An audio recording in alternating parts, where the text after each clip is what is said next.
Bismillahirrahmanirrahim. Assalamualaikum warahmatullahi wabarakatuh. Waalaikumsalam warahmatullahi wabarakatuh. Alhamdulillahirabbil alamin. Wassalamu ala asyrafil anbiya'i wal mursalin sayyidina Muhammadin wa ala alihi wa sahbihi ajma'in. Amma ba'du. Puji syukur kehadirat Allah Subhanahu wa taala. Alhamdulillah. Salawat salam ke ruh baginda Rasulullah berbahagia singkat. Allahumma salli wa sallim ala sayyidina Muhammad wa ala alihi sayyidina Muhammad. Bapak Ibu, orang-orang tua kami seluruh jamaah Masjid Baitus Shalihin yang kami hormati, serta ustaz yang sama-sama kita muliakan. Alhamdulillah kita lanjutkan kembali pengajian kita Ahad pagi pada subuh. Untuk mengambil berkah daripada pengajian kita ini, mari sama-sama kita mulai dengan membacakan al-basmalah. Bismillahirrahmanirrahim. Dan berikutnya kami serahkan kepada Ustaz kami persilakan.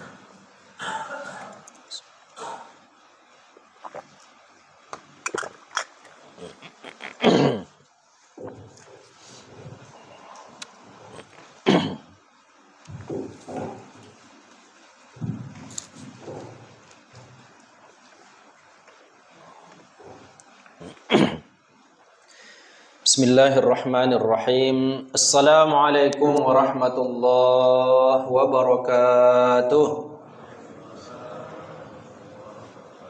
Alhamdulillahi rabbil alamin, hamdan syakirin wa uthna alaihi subhanahu thana'ad dhakirin al-mukhbitin. Ahmaduhu ala afdalihi al-azimah wa ashkuruhu ala ni'amihi al-karimah.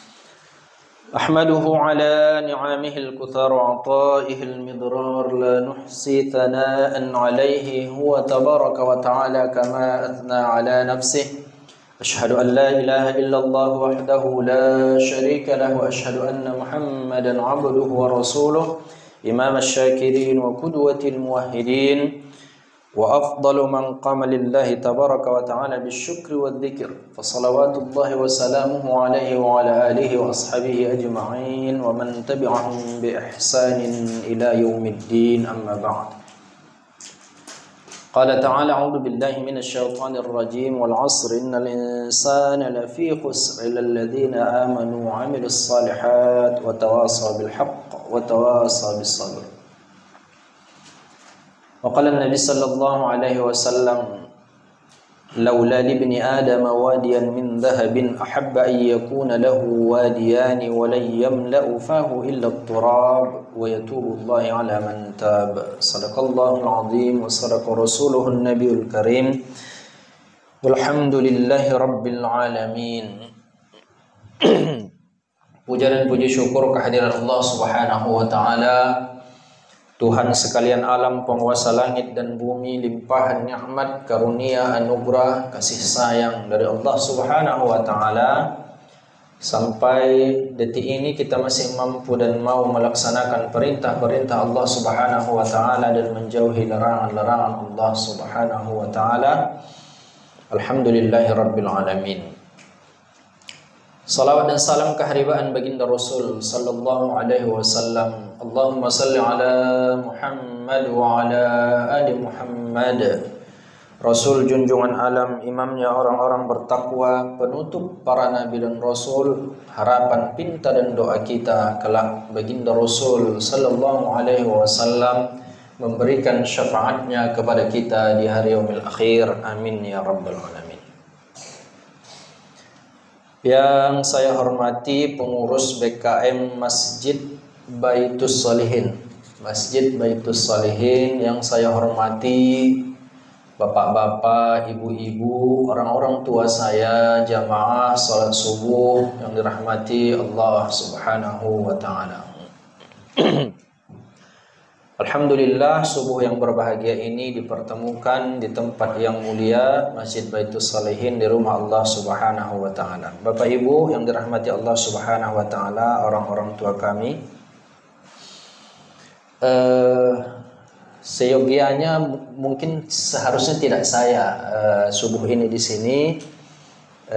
Saya tadi malam ditelepon oleh pihak BKM dan kebetulan di subuh ini saya kosong, maka jadilah kita dipertemukan oleh Allah Subhanahu wa taala. Dan juga termasuk sama Adinda yang di belakang ini, ternyata dulu mahasiswa kami di kampus setahun yang lalu taman ya. Tahu, jadi tadi berjumpa, saya ingat, saya Ustadz atau saya ingat. Bapak Ibu yang dirahmati Allah Subhanahu wa taala, alangkah baiknya saya memperkenalkan diri. Nama saya Heri Sahputra, Bapak Ibu. Kalau keseharian saya di kampus di UIN yang di kampus Pancing. Kebetulan saya bertugas di Fakultas Usuluddin Prodi Ilmu Al-Quran dan Tafsir. Sehari-hari saya di kampus atau juga di kantor MUI Sumatera Utara. Kebetulan saya diamanahkan sebagai Sekretaris Komisi Sosial Bencana. Jadi kegiatan sehari-hari di kampus atau di kantor MUI Sumatera Utara. Bapak Ibu yang dirahmati Allah Subhanahu wa taala. Kalau rumah Bapak Ibu agak jauh. Di Tembung, Pak. Jadi jam 4 tadi sudah keluar dari rumah, Bu. Saya lihat ke sini di map itu sekitar 40 menit. Jadi setengah jam 4 tadi ya sudah keluar dari rumah.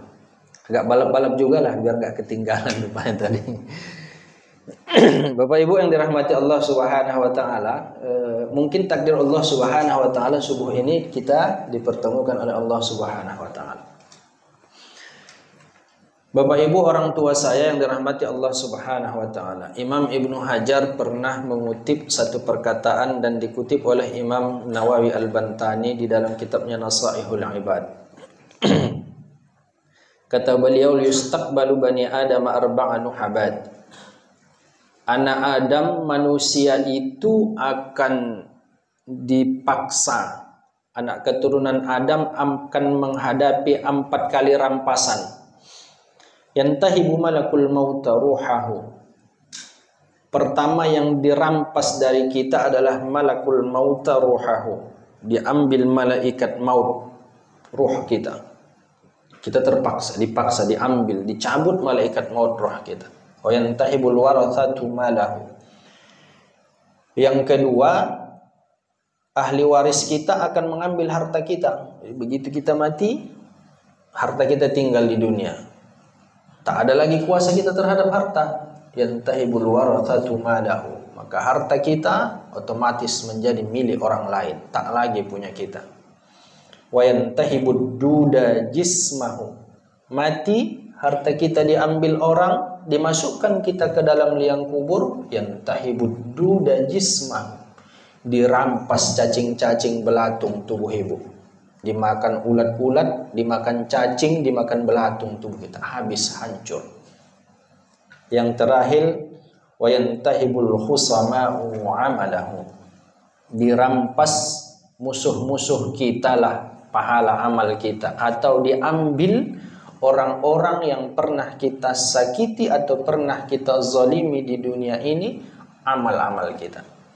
Bapak Ibu yang dirahmati Allah Subhanahu wa taala, 4 rampasan ini yang akan kita uraikan satu persatu pada subuh yang berbahagia ini. Kata Adinda tadi lebih kurang 30 sampai 40 menit.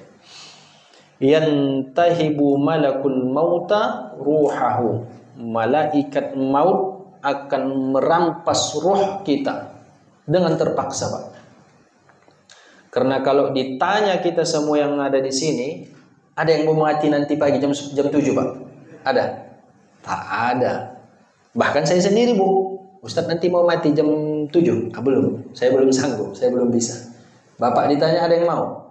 Tak ada, Pak. Nggak mau Bapak itu. Ibu? Tak ada juga, tak ada. Tapi kalau udah ajal ibu nanti, mau tak mau dirampas. Aku tak sakit Ustadz, gitu. Kemarin ada dosen di kampus, Pak. Habis minum kopinya dia duduk, terletak kepalanya ke meja, bak rumah sakit haji, lewat, Pak. Sebentar saja. Jadi yantahibu malakul mauta ruhahu.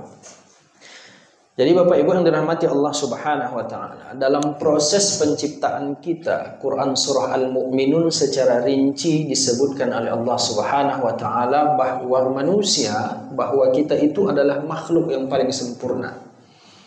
Walaqad khalaqnal insana min sulalatin min tin. Kita diciptakan Allah Subhanahu wa taala dari sari pati tanah. Tsumma ja'alnahu nutfatan fi qararin makin.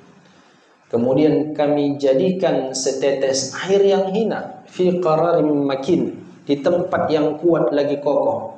Jadi Bibu, kata Allah ini Tuhan yang bilang, Allah Subhanahu wa taala, bahwa rahim seorang ibu itu adalah tempat yang kokoh, tempat yang kuat. Fi qararin makin, di tempat yang kuat, di tempat yang kokoh. Bayangkanlah yang selamanya rata sampai hamil 9 bulan jadi maju ke depan, Bu. Tapi tak apa-apa kan? Maju dia, bisa dia membesar, elastis dia, kokoh. Laki-laki tak bisa, Pak. Perempuan yang bisa. Kok laki-laki pula sempat ada perutnya sebegini ya? Nah, itu dah gawat lah itu kan. Tsumma khalaqnan nutfatan 'alaqatan. Kemudian kami jadikan saripati air mani itu di tempat yang kokoh tadi segumpal darah, 'alaqah, segumpal darah. Lengket di rahim ibu kita. Kemudian fakhalaqnal 'alaqata mudghah. Darah tadi menjadi segumpal daging. Fakhalaqnal mudghata 'idhaman. Maka daging tadi dibungkus dengan tulang. Fakasawnal 'idhama lahma. Tulang tadi dibungkus lagi dengan daging. Tsumma ansha'nahu khalqan akhar. 9 bulan ansha'nahu khalqan akhar. Lahirlah kita ke dunia ini. Ansha'nahu khalqan akhar. Kami jadikan kamu dalam bentuk yang berbeda-beda. Ada laki-laki, ada perempuan, ada pula agak mancung hidungnya, ya kan Pak? Ada agak pesek sikit keluar. Ibu ada agak pendek sikit, ada agak tinggi, macam-macam. Tsumma ansha'nahu khalqan akhar. Fatabarakallahu ahsanul khaliqin. Maha suci Allah Subhanahu wa taala yang menciptakan manusia dalam sebaik-baik cipta. Bapak Ibu yang dirahmati Allah Subhanahu wa taala. Ceritanya tadi roh. Kapan roh itu dicipta? Kapan roh itu ditiupkan Allah Subhanahu wa taala? Maka dari dalam ayat ini beberapa ulama tafsir mengatakan bahwa roh diciptakan atau dihembuskan Allah Subhanahu wa taala ketika kita tadi mulai setetes air mani menjadi segumpal darah, menjadi segumpal daging dalam rentang waktu 120 hari. Kalau 120 hari itu berapa bulan itu, Pak? 4 bulan ya. 4 kali 3 12 120 hari, 4 bulan. Makanya Bapak Ibu, hikmah dari iddah seorang wanita hamil itu selama 4 bulan 10 hari. Arba'ata ashhurin wa ashra. 4 bulan 10. Jadi kalau ada orang hamil meninggal suaminya, kapan iddahnya? Katakanlah dia mau menikah lagi 4 bulan 10 hari. Arba'ata ashhurin wa ashra. Kenapa? Karena di situ nanti ketahuan ada tidak janin di dalam tubuhnya atau ditiupkan ruh oleh Allah Subhanahu wa taala. Itu hikmahnya Bapak Ibu. Baik, Bapak Ibu yang dirahmati Allah Subhanahu wa taala. Jadilah kita manusia diciptakan oleh Allah Subhanahu wa taala. Jadilah macam ibu ini. Dari anak bayi jadi macam bapak ini. Anak-anak, remaja jadi oma-oma, jadi nenek-nenek sampai sekarang, Bu. Iya kan? Nah, saya tengok banyak nenek-nenek ini, tak ada anak gadis. Ada anak gadis yang hadir, Bu? Tak ada ya. Nenek-nenek ini saya lihat. Sebaya-baya orang tua saya lah ini, Bu ini. Jadi tutur orang tua saya lah ini. Jadi Bapak Ibu yang dirahmati Allah Subhanahu. Jadilah kita sampai sekarang ini dengan berbagai pekerjaan dan rutinitas yang kita lakoni. Ada pedagang, ada guru, ada dosen, ada wira swasta dan seterusnya. Ada yang baik, ada yang kadang-kadang bermaksiat, ada yang kadang-kadang melakukan dosa. Bahkan ada yang lebih banyak dosa kita dari pahala kita dan seterusnya. Jadilah kita. Pada akhirnya nanti Bapak Ibu, malaikat maut akan datang mencabut nyawa kita. Yantahibu malakal mauta ruhahu. Malaikat maut akan mencabut ruh kita dengan secara paksa, Pak. Enggak di WA-nya dulu Ibu. Enggak WA dia dulu, Bu. Nanti malam aku datang ya jam 12. Tak ada. Enggak ada WA, Bu. Enggak ada kabar. Tak ada undangan, enggak ada informasi, Pak. Tiba-tiba datang. Kadang-kadang bangun dari tempat tidur, oyong, jatuh, lewat. Nah, begitu kan Pak? Masuk kamar mandi, bangkit, oyong, jatuh, lewat Bu. Baru makan bubur Ibu, baru 3 kunyahan lagi, kesedak, kecekik, lewat. Bisa Pak. Begitulah ruh itu dicabut secara paksa oleh malaikat, tak mengenal tempat dan waktu Bu. Tak peduli malaikat. Mau ibu di rumah, mau ibu di jalan, mau bapak di kantor, mau bapak di mana, yantahibu malakal mauta ruhahu, dicabutlah ruh kita secara paksa dari dalam jasad kita. Bapak Ibu yang dirahmati Allah Subhanahu wa taala. Bagaimana proses perjalanan ruh atau orang sakaratul maut? Saya baca-baca ini, saya ulangi tadi malam ini Bu. Agak berdiri juga bulu kuduk saya. Apa kata Allah Subhanahu wa taala dalam surah Al-Qiyamah ayat 26 sampai 30? Kalla idza balaghatit taraqi. Ini proses orang sakaratul maut ini Pak. Seram ini Pak kalau dibahas. Kalla idza balaghatit taraqi. Sekali-kali jangan. Idza balaghatit taraqi. Ketika napas telah sampai di tenggorokan. Wa qila man raq, maka ditanya Bu, ditanya Allah Subhanahu wa taala. Ada orang balaghatit taraqi, ada orang sedang terbaring, napasnya sudah di kerongkongan, napas itu di perut Pak, sampai naik ke dada. Kalau orang sudah sesak napas, mungkin Bapak Ibu pernah menghadapi orang sakaratul maut. Saya pernah, ayah saya sendiri ketika di rumah sakit menghadapi sakaratul maut. Baru sampai napas ke tenggorokan. Idza balaghatit taraqi wa qila man raq, ditanya Tuhan Bu. Man raq, siapalah kira-kira yang sanggup mengobati ini? Ada orang sakaratul maut, ada dokter yang sanggup mengobatinya Pak? Tak ada Pak. Tak ada Bu. Idza balaghatit taraqi wa qila man raq, siapa orang yang bisa mengobati ini? Kata Allah Subhanahu wa taala, wa zanna annahul firaq.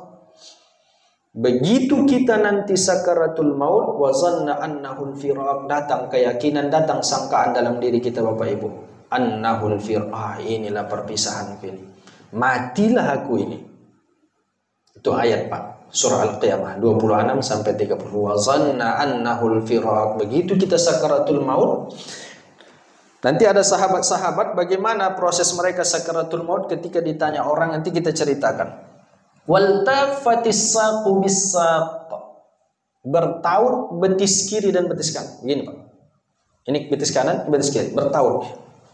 Wal tafatis saqu bis saq. Di dalam kitab tafsir, kenapa sampai bertaut betis kiri dan betis kanan? Karena saking sakitnya proses sakaratul maut itu. Karena akan berpisah kita dari alam yang satu, kita akan pindah ke alam berikutnya, ke alam ketiga Bu. Alam kandungan pertama dalam rahim ibu kita. Ini adalah tempat perjalanan kita kedua, alam dunia. Alam ketiga kita akan masuk ke alam barzakh. Kadang yang kubur itu alam barzakh Bapak Ibu. Wal tafatis saqu bis saq, berpaut betis kiri dan betis kanan. Ila rabbika yauma idzinil masaq, maka pada saat itu engkau akan kembali kepada Allah Subhanahu wa taala, kepada Tuhan. Bapak Ibu yang dirahmati Allah Subhanahu wa taala. Kenapa orang yang sakaratul maut sampai bertaut kakinya? Banyak ulama-ulama tafsir yang memberikan pendapatnya Bapak Ibu yang dirahmati Allah Subhanahu wa taala, karena pada saat itu dia sedang melihat malaikat maut. Dia sudah melihat malaikat maut datang. Dalam proses sakaratul mautnya dia melihat malaikat maut. Apa arti sakaratul maut? Kan biasa itu Pak, kalau ada orang yang sakit sudah kayaknya udah sekarat lah orang. Biasa kan kita ngomong gitu. Udah sekarat, nenek pulan, udah sekarat atau pulan. Udah lama itu sakit, udah sekarat. Sakaro artinya itu mabuk Pak. Maut itu mati. Jadi orang yang sakaratul maut itu dalam proses mabuk, diambang kematiannya. Antara sadar dengan tidak Pak. Karena saking sakitnya proses sakaratul maut. Sakar itu artinya mabuk, maut itu mati menuju kematian. Sakaratul maut itu adalah proses orang yang linglung menuju kematiannya. Tak tahu dia ini mau kemana, dia tak tahu mau ngapain Bapak Ibu. Maka dalam syariat agama kita, kita diperintahkan untuk mentalkinkan mayit. Yang salah Bapak Ibu, ketika ada keluarga kita sakaratul maut, kita sibuk nangis, tak usah dulu. Ada keluarga kita, kalau yang mau meninggal misal istrinya, suaminya nangis, anak-anaknya semua nangis, cucu-cucunya semua nangis. Enggak ada yang menuntun orang yang sakaratul maut itu ketika akan berpisah roh dari jasad. Biar dulu dia, kita tuntun dulu. Karena saat itu semua semua cobaan datang sama dia. Proses sakaratul maut itu sakit Bapak Ibu. Sampai bertaut tadi betis kiri dan betis kanan. Itu kata Allah Subhanahu wa taala. Wal tafatis saqu bis-saq. Bertaut betis kiri dan betis kanan. Bapak Ibu yang dirahmati Allah Subhanahu wa taala. Ada ulama tafsir yang mengatakan at-taraqi itu adalah tulang tempat apa kerongkongan itu, tempat antara jakun ini laki-laki dengan tulang bahu. Ini tulang bahu, ini tulang jakun. Jadi napas itu ada di tengah-tengah antara tulang jakun dengan tulang bahu kita. Napas itu ada di sini, Pak. Bagaimana proses sakitnya sakaratul maut itu? Amr bin As pernah ditanya oleh anaknya ketika sakaratul maut. Ditanya dia, seorang sahabat loh Bu, dulunya dia adalah jahiliyah, orang yang pertama kali dan bercita-cita untuk membunuh baginda Rasul sallallahu alaihi wasallam. Pasca masuk Islamnya, dia adalah termasuk orang yang pertama kali membela baginda Rasul sallallahu alaihi wasallam. Kecintaannya tak terbatas kepada Rasul sallallahu alaihi wasallam. Kata beliau, kalau seandainya aku mati di masa jahiliyahku, dapat kupastikan aku masuk neraka.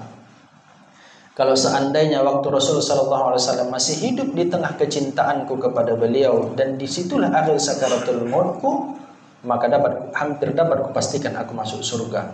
Tapi aku mati. Amr bin As itu tidak mati dalam berjihad. Dia mati dalam usia tuanya dan dia ditanya, apa kata beliau? Seluruh tulang-tulangku seakan-akan disatukan. Jadi kalau tulang rusuk kanan ini, tulang rusuk kiri ini pindah tempatnya, Pak. Jadi kalau tubuh kita gini, dia apa? Digini kan? Digencet. Pak, nah, begini Pak. Kata Amr bin As begitu. Seolah-olah napasku keluar dari lubang jarum. Sesak napas itu kan Pak. Mana dari lubang jarum Bapak bernapas?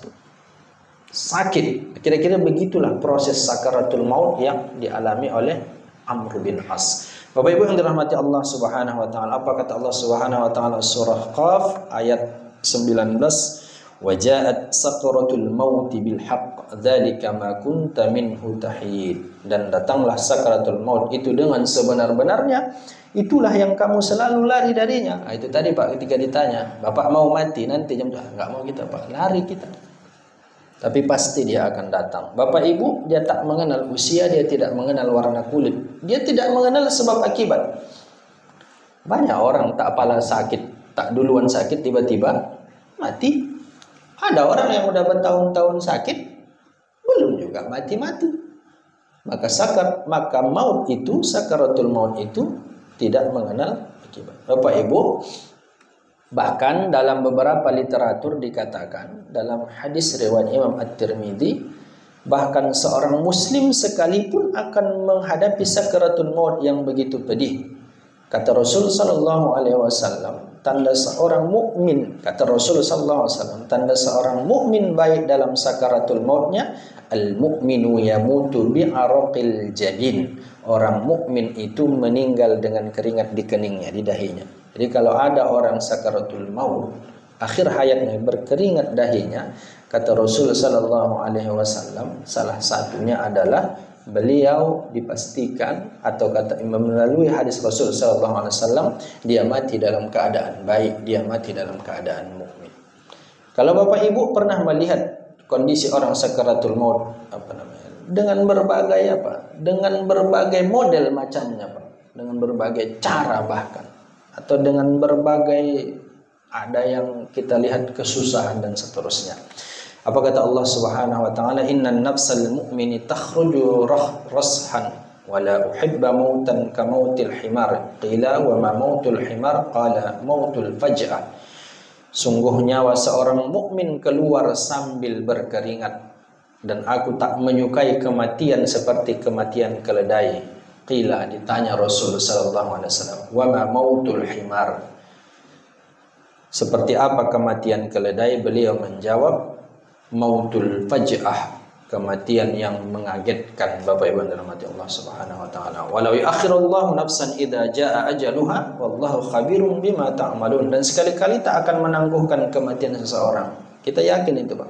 Jadi kita yang berhadir di masjid ini, semuanya kita Bapak Ibu, kita yang hadir ini, kita yakin kematian itu pasti.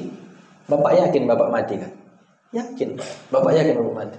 Ibu yakin tidak Ibu mati? Yakin. Tak ada kita bilang, enggak, aku tak mati-mati aku. Tak ada kita itu, Pak. Kita yakin kita mati. Bapak, Ibu yakin kalau nanti pagi bisa Ibu mati? Jangan takut Ibu, harus yakin. Emang bisa? Saya pun ditanya, Ustadz yakin kalau nanti Ustadz gitu sampai ke rumah mati? Bisa, bisa saja. Bapak nanti gitu sampai ke rumah, makan pisang goreng, minum kopi, baru seteguk mati, yakin Bapak bisa itu? Iya, bisa. Tak bisa itu Bapak pungkiri. Kita tak memungkiri itu, dan kita tak membantah itu.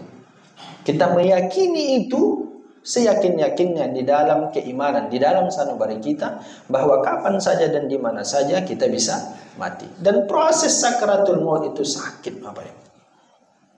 Sampai bertaut betis kiri dan betis kanan. Itu yang pertama. Bapak Ibu yang dirahmati Allah Subhanahu wa taala. Yang kedua, yantahibul warathatu malahu. Ahli waris, keluarga kita akan mengambil harta kita. Yantahibul warathatu malahu. Ahli waris akan mengambil harta kita dengan paksa. Ibu udah mati, bapak udah mati, ditaruh di atas tilam, tutupi orang pakai kain putih. Begitu kan, Pak? Udah mati kita, taruh atas tilam, tutupi orang pakai kain putih. Keluarga kita menangis. Punya siapa harta Ibu? Punya keluarga, Bu. Punya keluarga, Pak. Tak ada lagi hak Bapak, tak ada lagi kuasa Bapak terhadap harta Bapak. Yang selama ini siang malam kita usahakan, siang malam kita cari, bahkan terkadang-kadang dengan cara-cara yang tak semestinya. Punya siapa itu? Punya orang lain, Pak. Anak kita, istri kita. Kita tak ada lagi urusan itu, Bu. Udah tamat, Ibu. Udah tamat kita, Pak. Selesai kita dari dunia ini. Tak ada lagi urusan kita di dunia. Tinggal urusan kita nanti masuk ke dalam kubur, ke alam berikut, ke alam barzakh. Maka diambillah harta kita dengan secara paksa oleh ahli waris kita. Al-yawma tujza kulla nafsin bima kasabat la zulmal yawma innallaha sari'ul hisab. Pada hari ini setiap jiwa diberi balasan sesuai apa yang diusahakannya. Tak ada yang terzalimi pada hari ini. Sesungguhnya Allah sangat cepat perhitungannya. Surah Ghafir ayat 17. Bagaimana proses Bapak Ibu mendapatkan harta itu? Semuanya akan dihisab oleh Allah Subhanahu wa taala. Mungkin harta yang tak baik kita usahakan tinggal di dunia milik orang lain, tapi ingat hisabnya tetap kepada orang yang mengusahakannya tadi, Bapak Ibu. Awak cari harta tak baik, banyak. Dikasih sama orang, sama ahli waris kita. Ini dengan cara yang tak baik. Mati kita, sama siapa hartanya? Tinggal sama ahli waris. Pertanggungjawabannya sama siapa? Sama kita, Bapak Ibu. Begitu kita mati, siapa yang tanggung jawab terhadap harta itu? Ya kita. Kenapa dulu kau ambil harta si fulan? Kenapa kau korupsi ini? Kenapa kau ambil ini? Dan seterusnya. Jadi tak sembarangan sebenarnya terhadap harta ini, Bapak Ibu. Orang-orang yang mengambil harta yang tak sesuai sebagaimana mestinya atau aturan-aturan syariat itu pasti akan dimintai pertanggungjawaban oleh Allah Subhanahu wa taala. Apa kata Rasul sallallahu alaihi wasallam dalam sebuah hadisnya, Bapak Ibu? Yatba'ul mayyita thalatha. Ada 3 yang mengantar, ada 3 yang mengikuti mayit jenazah itu ke kuburnya. Ahluhu wa amaluhu wa maluhu. Ahluhu keluarganya, wa maluhu hartanya, wa amaluhu amalnya. 3 saja, Pak. Keluarga, harta, amal. Fayardi athnani, dua balik ke tempatnya. Wa yabqa wahid, satu yang tinggal nanti sama kita. Yarji'u ahluhu wa maluhu, balik hartanya sama keluarganya. Ibu udah mati, diantar orang ke kuburan, bla bla bla bla bla, sampai ada keluarga ibu diantar naik ambulan, ada keluarga ibu yang naik mobil, ada naik sepeda motor, ada yang naik ini, ada yang naik ini. Ditanam ibu, dimasukkan ke dalam liang lahat, dikubur pak, ditimbun orang kita dari tanah, dia dari atas, diinjak-injak, selesai didoakan orang tuh. Kemana orang tuh pak? Pulang ke rumahnya. Fayarji'u thnani wa yabqa wahid, yarji'u ahluhu wa maluhu, balik keluarga bapak. Suami balik ke rumah, istri balik ke rumah, anak balik ke rumahnya. Harta ibu, mobil, sepeda motor, segala macam apapun itu balik ke rumahnya. Wa yabqa wahid amaluhu, tinggallah satu apa bu? Amal kita. Kalau tak ada amal kita, siap-siap adab kubur, dokhtatul qabri, himpitan kubur ada dalam syariat agama kita. Himpitan kubur, adab kubur itu ada Bapak Ibu. Jadi harta yang kita miliki, yang kita usahakan dengan sekuat tenaga kita selama hidup. Bayangkanlah mulai kapan Bapak bekerja. Mulai tamat kuliah umur berapa? Umur 20 tahun. Sampai nanti Bapak mati 80 tahun. Berarti berapa lama Bapak cari uang itu? 60 tahun Pak. Begitu kita mati, sama siapa uang itu? Tinggal sama orang. Kalau tak ada kita kasih di jalan Allah Subhanahu wa taala, sia-sialah apa yang Bapak usahakan selama 60 tahun. Dan itu pun apa yang Bapak dapatkan selama 60 tahun yang Bapak cari siang malam itu kadang tak kenal waktu, bahkan kadang meninggalkan kewajiban-kewajiban kita kepada Allah Subhanahu wa taala, tetap dimintai pertanggungjawabannya oleh Allah Subhanahu wa taala. Jadi hati-hati Bapak Ibu yang dirahmati Allah Subhanahu wa taala. Maka hati-hati Bapak Ibu. Orang-orang tua saya yang dirahmati Allah Subhanahu wa taala. Begitupun anak keturunan kita, kata Allah Subhanahu wa taala di dalam beberapa ayat. Kadang-kadang dia bisa menjadi penenang hati kita. Satu waktu dia bisa menjadi perhiasan dunia kita. Satu waktu anak keturunan kita, keluarga kita bisa menjadi fitnah dan ujian. Di akhir bahkan anak dan keturunan kita itu bahkan bisa menjadi musuh kita, kata Allah Subhanahu wa taala. Jelas di dalam ayat Bapak Ibu. Rabbana hab lana min azwajina wa dhurriyyatina qurrata a'yun waj'alna lil muttaqina imama. Innama amwalukum wa auladukum fitnah. Bahwa sesungguhnya hartamu dan anak-anakmu adalah cobaan bagimu, wallahu indahu ajrun 'azim, dan di sisi Allah lah pahala yang besar. Bahkan anak-anak kita bisa menjadi musuh kita. Ya ayyuhalladzina amanu inna min azwajikum wa auladikum aduwwun lakum, bisa menjadi musuh bagi kita. Hati-hati kita mencari harta, karena itu akan dirampas secara paksa oleh orang-orang yang ada di sekitar kita. Yang ketiga Bapak Ibu, orang tua saya yang dirahmati Allah Subhanahu wa taala. Wa yantahibud duda jismahu, cacing-cacing belatung akan memakan tubuh ibu secara paksa. Awak udah mati, diantar orang ke kuburan bu. Harta ibu sama siapa? 3 malam itu keluarga kita bertakziah itu pak. Malam keempat udah bagi-bagi harta itu orang tuh pak. Memang harus dibagi-bagi, tak boleh tak dibagi. Jadi kalau mati bapak sama siapa harta bapak? Ahli waris wajib itu memang dibagi-bagi, udah orang itu. Jadi kalau ada misal suami ibu meninggal, anak ibu minta bagian harta, dikasih. Karena udah hadiah itu. Mana apa warisan dari bapak, almarhum bapak, kasih wajib. Habis malam ketiga takziah pak, malam keempat bagi-bagi harta orang itu. Bapak lah sendiri dalam kuburan. 2 kali 1 pak, gelap sempit. Entah apa-apa awak hadapi di dalam pak. Cobaan. Banyak hadis-hadis baginda Rasul sallallahu alaihi wasallam. Jadi seram, kematian ini seram. Tak usah di kuburan. Bapak mau ditinggalkan di dalam kamar 1 bulan gelap. Tak pakai lampu, bapak dalam kamar. 1 bulan ini bapak dalam kamar aja. Ibu di dalam kamar aja. Dimatikan lampu pak, ibu dikunci dari luar pakai pintu besi, kedap suara, tinggalkan ibu di dalam. 1 bulan aja, mau ibu? Tak mau bu. Saya pun kok ditanya nggak mau saya pak. Apalagi dalam kuburan, seram. Seram memang Pak. Kalau cerita kuburannya seram. Mati kita, ditanam orang, diinjak-injak orang dari atas. Pulang orang tadi ke rumah. Harta kita pulang orang, bertakziah orang di rumah. Apalah yang terjadi sama ibu selanjutnya dalam kuburan? Cobalah kita renung-renungkan Pak. Apalah yang terjadi? Dimintailah pertanggungjawaban dari kita Pak. Dimintai pertanggungjawaban oleh Allah Subhanahu wa taala. Maka yang terjadi selanjutnya adalah pembusukan terhadap tubuh kita ini Pak. Ibu yang selama ini bersolek kalau mau pergi undangan, begitu mati masukkan dalam kuburan, 27 jam, 36 jam, 27 jam sampai 36 jam pasca kematian kita Bapak Ibu, maka tubuh kita akan kaku, tak bisa lagi berelaksasi. Kalau kita mati kan jantung itu berhenti memompa darah. Kenapa kita masih hidup? Karena jantung masih memompa darah, mengalirkan ke seluruh tubuh kita. Begitu tadi ruh dicabut dengan paksa Bapak Ibu, jantung itu tak lagi memompa.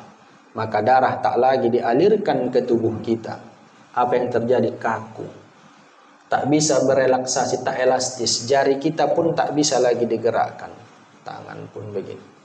Maka pasca orang begitu dia mati, semua disiapkan. Kalau matanya terbuka, ditutup. Kalau mulutnya terbuka, ditutup. Kalau kakinya diluruskan, tangannya dilipatkan. Dalam rentang waktu 24 jam sampai 36 jam, kita udah kaku, udah dingin tubuhnya. Karena tak ada lagi darah yang mengalir ke seluruh tubuh kita. Itu proses kematian kita. Tadi melewati proses kematian kita. Begitu kita dikuburkan dalam tanah Bapak Ibu. Meninggal Bapak Ibu tadi malam. Kapan dikuburkan orang? Nanti asar. Dimasukkan orang ke dalam tanah. Apa yang terjadi sama tubuh kita? Tubuh kita dingin. Mengikuti suhu yang ada dalam tanah Bapak Ibu. Menyesuaikan suhu yang ada dalam tanah. Maka seketika itu juga Bapak Ibu, satu hari ibu dikuburkan, satu hari bapak dikuburkan, bakteri dalam usus kita mulai menggerogoti. Digigitnya dinding. Bakteri itu memakan dinding usus ibu, dinding usus bapak dengan seluruh jaringannya. Habis bertakziah di rumah kita Bapak Ibu, 3-5 hari pasca kematian kita, bakteri mulai berkembang biak, mulai pembusukan. Hewan-hewan, cacing, ulat, belatung 5 km jauhnya mencium bau ibu. 5 kilo Bapak Ibu dalam penelitian. 5 km kuburan ibu di sini, 5 kilo ke kiri, 5 kilo ke kanan, cacing itu mencium bau bangkai ibu. Datang dia Bu. Ketek datang Pak. Belatung datang. Ibu udah bawa bangkai, bapak udah bawa bangkai, kita udah bawa bangkai Pak, kita udah hancur. Apa yang terjadi sama tubuh kita selanjutnya Bapak Ibu? Maka tubuh kita akan mengeluarkan gas-gas yang ada di dalam. Ada karbon dioksida, ada metana, ada nitrogen, ada hidrogen, dan seterusnya. Maka kalau ada orang meninggal, hanyut misalkan Pak, 3 hari baru dapat, biasanya gembung kan tangannya, semua badannya gembung kan Bu. Itu gasnya mau keluar. Kita pun dalam kubur begitu Pak. Gas-gas ini nanti mendesak seluruh jaringan di tubuh kita, maka seluruh lubang di dalam tubuh kita akan mengeluarkan cairan Bapak Ibu. 3 hari pasca kita di kuburan, seluruh lubang di dalam tubuh kita akan mengeluarkan cairan. Keluar dari hidung cairan, keluar dari kuping, keluar dari mulut. Pokoknya semua lubang yang ada di tubuh kita mengeluarkan cairan. Begitulah apa yang terjadi sama tubuh kita, itulah yang terjadi Bapak Ibu. Apalagi yang kita banggakan sama tubuh ini? Tak ada. Di Bapak Ibu yang dirahmati Allah Subhanahu wa taala, maka unsur yang ada di dalam diri kita itu 2. Pertama adalah jasad, yang kedua adalah ruh. Dan dua komponen ini Bapak Ibu harus kita kasih makan ini. Tapi kadang kita terbalik. Kalau tubuh ini kan rutinnya kita kasih makan kan Pak. Sarapan, makan cemilan bapak ini, dapat kue misalkan. Nah, itu asupan tubuh. Nanti siang makan, nanti sore atau malam makan lagi. Malamnya beli mie Aceh lagi Bu, ya kan? Nah, itu asupan tubuh. Tapi kadang kita lupa terhadap asupan roh kita Bapak Ibu. Kita lupa. Padahal kedua-duanya ini harus seimbang kita kasih makan. Jangan tak kita kasih makan. Nanti dia timpang. Tak sejajar, tak sejalan nanti dia Bapak Ibu. Keduanya ini harus kita kasih makan. Ruh itu ada makanannya. Berzikir kepada Allah Subhanahu wa taala, ikut pengajian seperti ini, makanan roh ini Bapak Ibu. Ini makanan roh.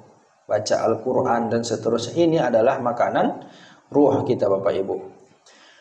Maka apa yang kita bina, apa yang kita jaga selama kita hidup di dunia ini pada hakikatnya akan hancur. Begitulah proses hancurnya tubuh kita. Ada orang diet, ya kan Pak? Bapak pernah orang diet bayar sampai jutaan? Pernah. Saya pernah lihat bahkan seorang laki-laki karena takut diet dia. Berapalah dietnya? 5 juta program ke dokter, Bu. Berarti 5 juta untuk tubuh, gitu kan Pak? Sanggup nggak 5 juta untuk roh kita kasih? Jadi kalau sanggup kita diet 5 juta untuk tubuh kita diet, kita harus sanggup juga 5 juta untuk ruh kita, baru dia seimbang Pak. Kita kan sibuk mengotak-atik tubuh kita ini, biar enggak gendut, ya kan Bu, ada gitu kan, diet biar enggak gendut, biar suaminya sayang, macam lah kira-kira begitu. Ya bersolek dan seterusnya, tak laku lagi solek itu nanti Pak, tak laku lagi Bu solek itu nanti di hari kiamat, di alam kubur. Seperti yang kita ceritakan tadi, 3 hari pasca kematian meleleh Pak. Kulit itu jatuh, dia meleleh. Karena udah hancur tadi daging, datang cacing dimakani Pak. Mulailah hancur hidung ibu, mulailah pipi ibu digerogoti belatung, tangan kita digerogoti cacing, habis. Bau busuk kita, datang cacing, datang belatung, ratusan bahkan ribuan. Rame-rame orang itu makan tubuh kita Pak. Habis cerita Bapak di dunia, tak ada lagi. Dalam waktu dekat keluarga kita akan bersedih. Lambat laun mereka akan melakukan aktivitasnya seperti biasa. Apa yang kita khawatirkan? Pekerjaan. Udah ada Pak orang yang menggantikannya. Apa jabatan Bapak? Bos. Lebih banyak bos itu di belakang menggantikan Bapak. Apa jabatan ibu? Apa harta ibu? Tak usah khawatir lagi terhadap harta ibu. Karena akan ada orang yang menjaganya, ahli waris kita Bapak Ibu. Jadi tak perlu lagi kita poles-poles sekali tubuh ini. Harus yang kita poles itu adalah makanan terhadap ruh kita Bapak Ibu. Terkadang Bapak Ibu kita lupa, sama begitu juga terhadap anak keturunan kita. Kita sibuk mempersiapkan fisiknya, tapi kita tak sibuk mempersiapkan fisikisnya atau rohnya. Kita sibuk nyekolahkan anak kita ke sekolah terbaik misal. Kenapa? Supaya nanti masa depannya jelas, begitu kan Pak? Tapi kadang tak kita pikirkan bagaimana agamanya. Itulah kesalahan orang-orang tua sekarang Pak. Sekolah anaknya ke sekolah mahal Pak. Ini pula sekolah terkenal, uangnya banyak sekolah ke situ.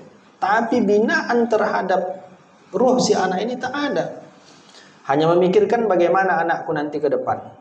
Dia mau jadi apa ku buat, mau jadi ini, mau jadi ini. Itu yang kita siapkan.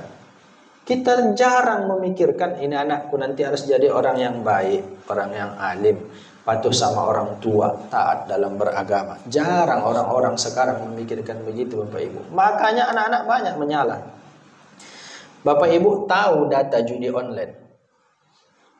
Judi online itu Bapak Ibu, pelakunya itu di Indonesia 8,8 juta orang. Ini data Bapak Ibu ya, dari Kementerian Komunikasi dan Digital. 80.000 pelaku judi online itu terindikasi anak-anak di bawah atau di antara usia 9 sampai 10 tahun. Anak siapa itu? Anak kita. 200.000 orang anak-anak yang melakukan judi online itu umur 19 tahun. Kenapa dia bisa melakukan itu? Karena kita belikan dia handphone, smartphone. Loh Ustaz, tak boleh belikan anak smartphone? Boleh. Bukan tak boleh. Tapi itu data Pak. 80.000 anak umur 10 tahun main judi. Mau jadi apa itu? 200.000 anak umur 19 tahun main judi online. Coba bayangkan. Kenapa mereka bisa main judi online? Karena dibelikan orang tuanya smartphone. Bukan tak boleh, boleh. Tapi harus kita jaga memang akhlak dan ruh anak kita itu harus kita jaga supaya dia takut kepada Allah Subhanahu wa taala. Itu yang tak ada sekarang, pendidikan yang seperti itu yang jarang Bapak Ibu. Dan kita sebagai orang tua sibuk mengasih asupan fisik jasad terhadap anak kita melupakan asupan ruh terhadap anak keturunan kita. Maka anak-anak keturunan menyalah, Pak. Itu yang terjadi. Bapak Ibu yang dirahmati Allah Subhanahu wa taala. Yang terakhir Bapak Ibu yang keempat, yantahibul khusama wa amaluhu, musuh akan mengambil pahalanya. Apa maksudnya Bapak Ibu?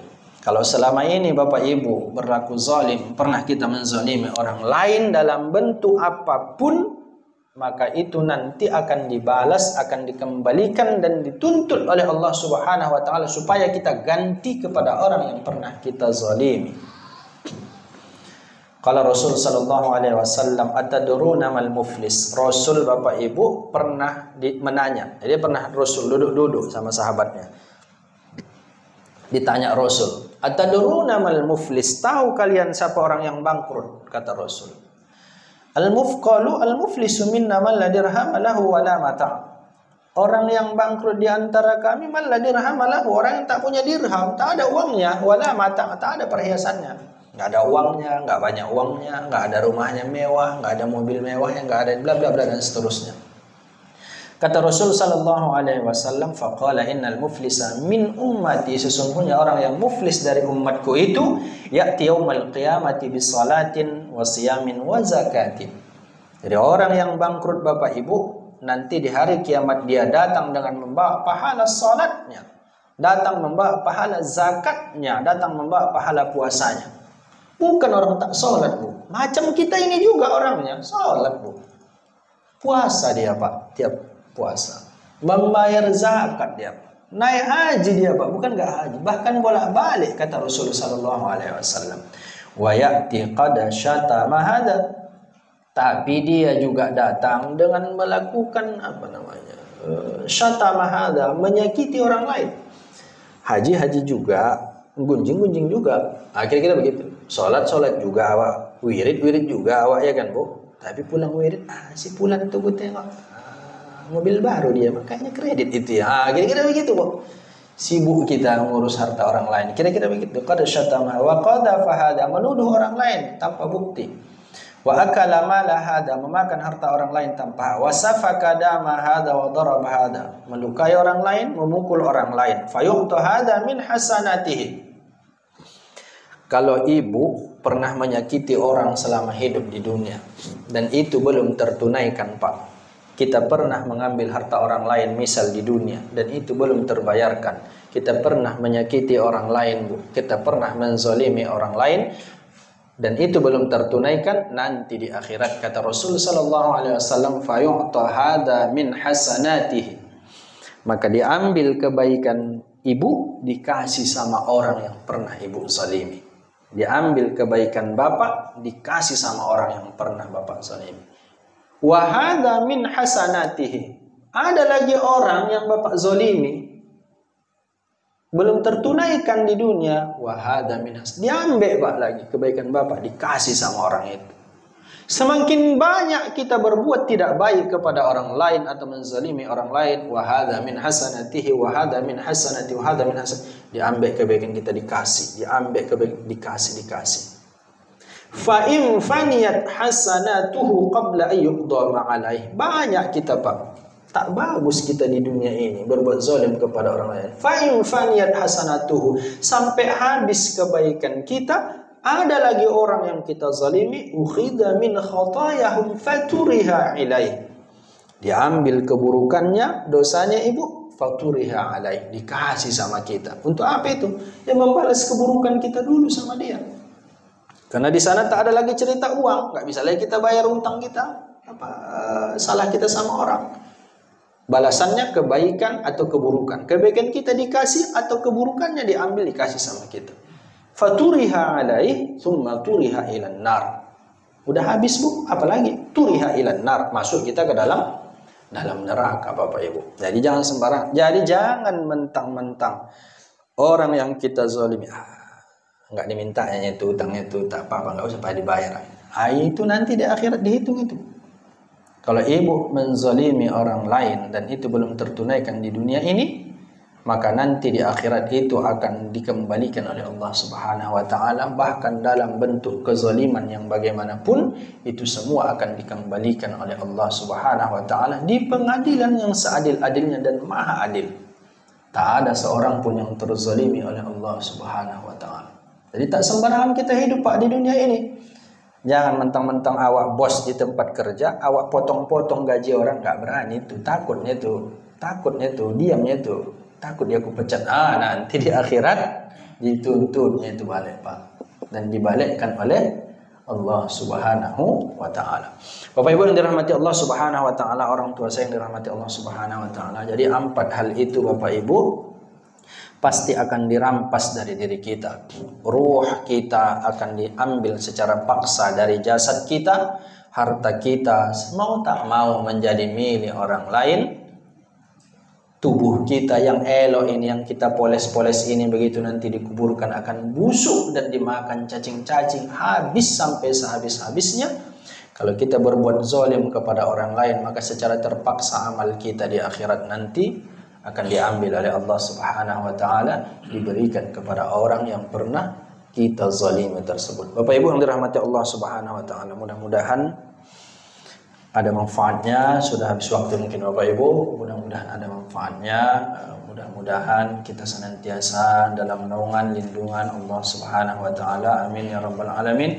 Mudah-mudahan ceramah yang singkat ini dapat menggugah hati kita Bapak Ibu untuk semakin baik lagi beribadah kepada Allah Subhanahu wa taala, mendekati hari-hari kematian kita Bapak Ibu. Karena sejatinya kita semakin dekat ke dalam liang kubur kita masing-masing. Kita sebenarnya berjalan Bapak Ibu.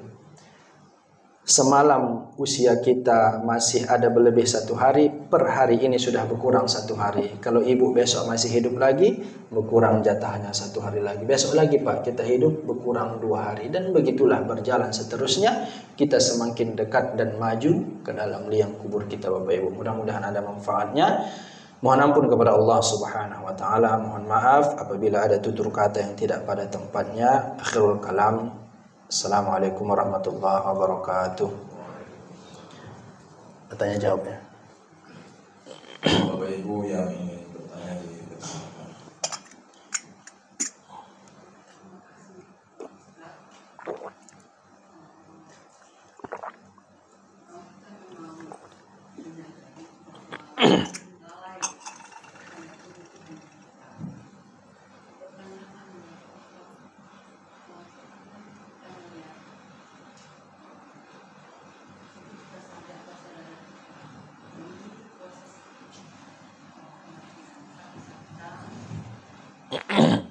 Dan nampaknya sudah parah, dan mungkin kalau menurut logika kita memang Tuhan yang menentukan ajal, dan sudah merasa mungkin ini sudah dekat.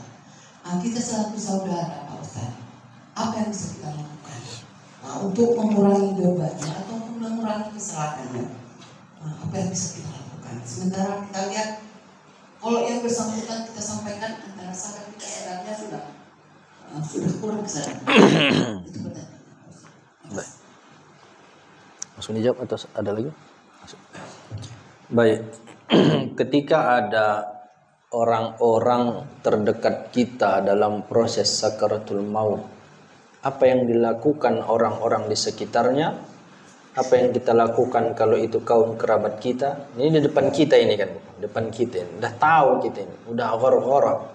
Ghar-ghara itu ghar-ghara yugharghiru. Mendengkur ya bahasa ghar. Gitu. Sudah di sini napas itu. Kadang sudah bunyi dia, karena udah di sini. Ya? Belum sampai situ, Pak Ustaz. Belum sampai situ. Baik. Berarti belum proses sakaratul maut, tapi dalam proses mungkin sakit yang bersangatan, begitu ya. Kalau ada keluarga kita dalam sakit yang bersangatan, yang pertama ya tentu harus kita ingatkan untuk senantiasa ingat kepada Allah Subhanahu wa taala. Mungkin hal terbaik yang kita lakukan untuk senantiasa berzikir dengan berbagai macam modelnya. Katakanlah dia tak mampu lagi beribadah dengan kelemahan fisik yang telah uzur kepada dia, kena sakit bersangatan. Salat harus tetap senantiasa diingatkan yang pertama Bapak Ibu. Karena itu kewajiban, bahkan pun dengan isyarat kedua mata atau kedipan mata.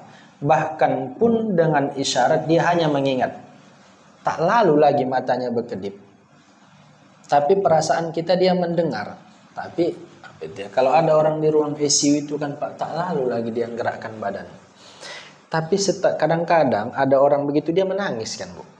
Nah, saya pernah alami itu. Dia tak bisa bergerak, matanya hanya terpicing. Bahkan tangannya sesekali aja jarinya tak sanggup. Apa yang kita bisikkan saja ke telinganya waktu sholat misal. Ingatkan dia sholat. Pak Ustadz, keluarga saya di ICU, cuma saya titipkan sama perawatnya Bu. Titipkan, ingatkan saja. Kalau dia masih ingat dia, ini waktu sholat zuhur, ini waktu sholat asar. Karena sebelum orang mati, dia tetap wajib sholat. Bahkan hanya dengan mengingat saja sekalipun. Begitu ya Pak? Bahkan dengan mengingat. Terakhir gerakan itu adalah kedipan mata isyarat. Aku takbir, kedip matanya. Aku takbiratul ihram, aku ruku, aku sujud dan seterusnya. Bahkan ketika dia tak bisa menggerakkan seluruh anggota tubuhnya, tapi ketika dia ingatkan, itu yang pertama. Harus kita ingatkan.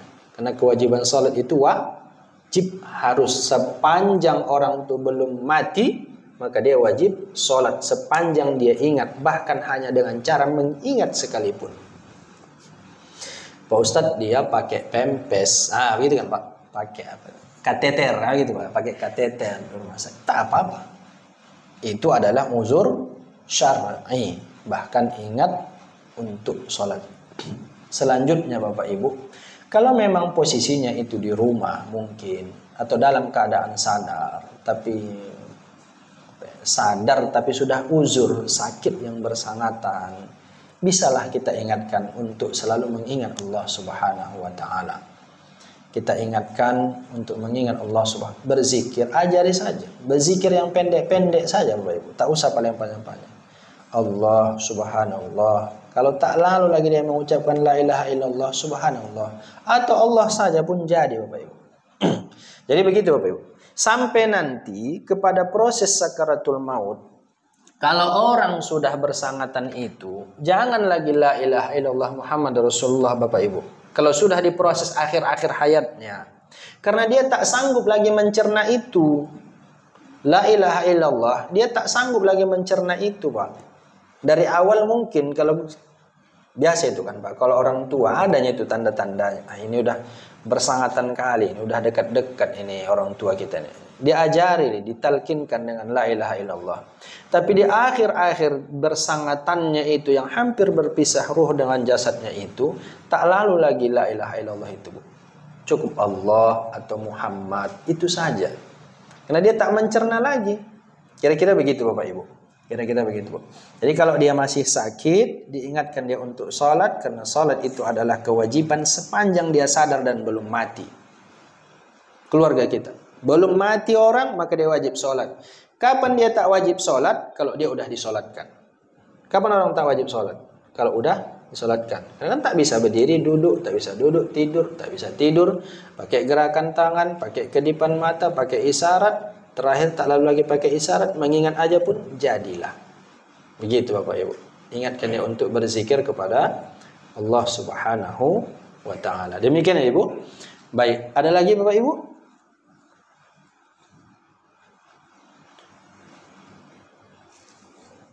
Doa.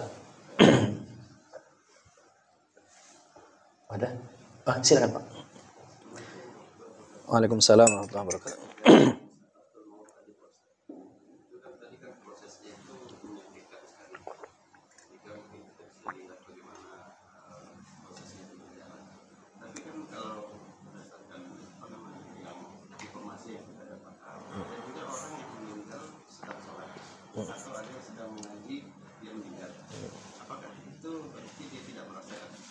Sakaratul maut. Baik.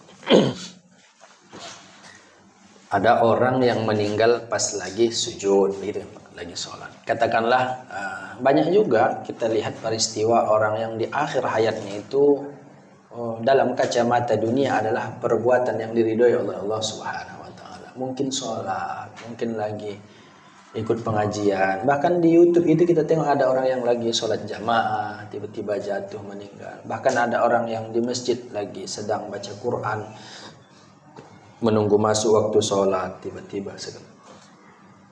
Apakah orang yang hal yang demikian tak merasakan sakarat? Merasakan. Bahkan para nabi sendiri merasakan sakaratul maut di dalam beberapa literatur hadis.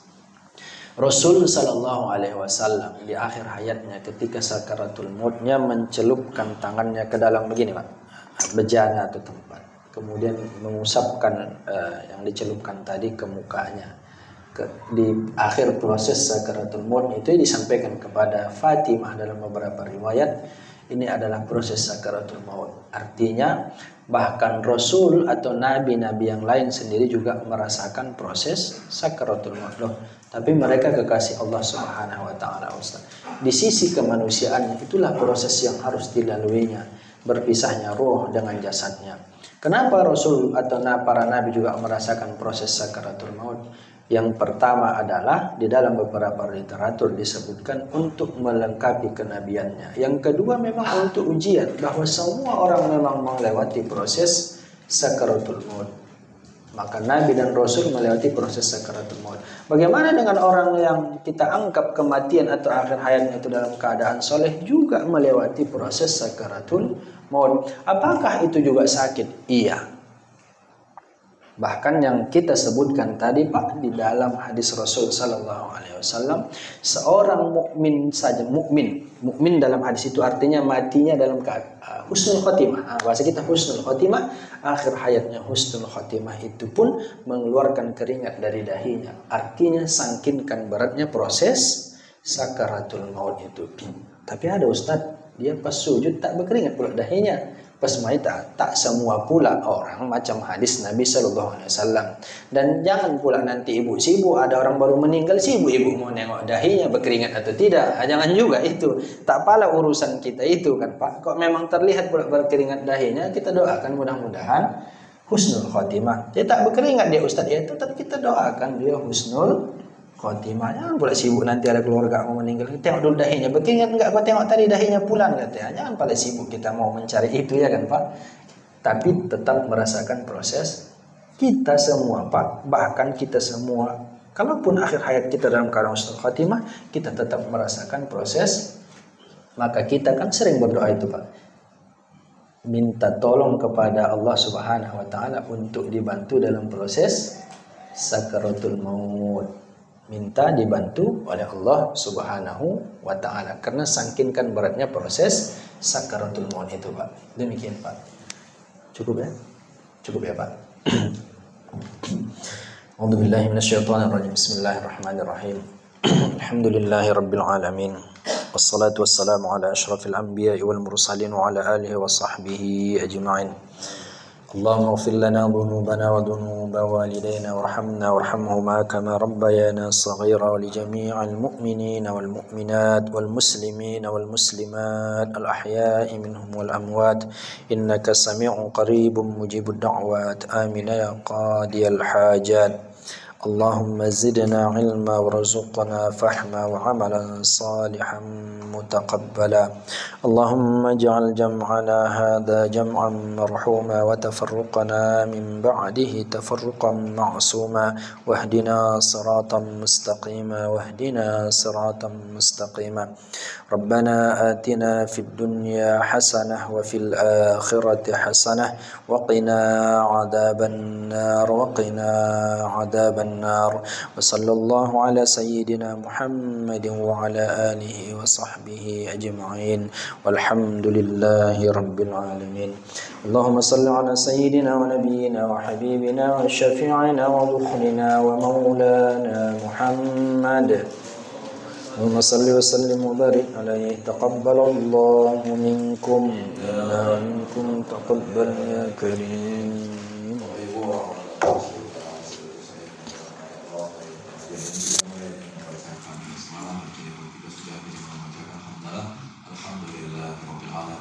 Assalamualaikum warahmatullahi wabarakatuh. Waalaikumsalam.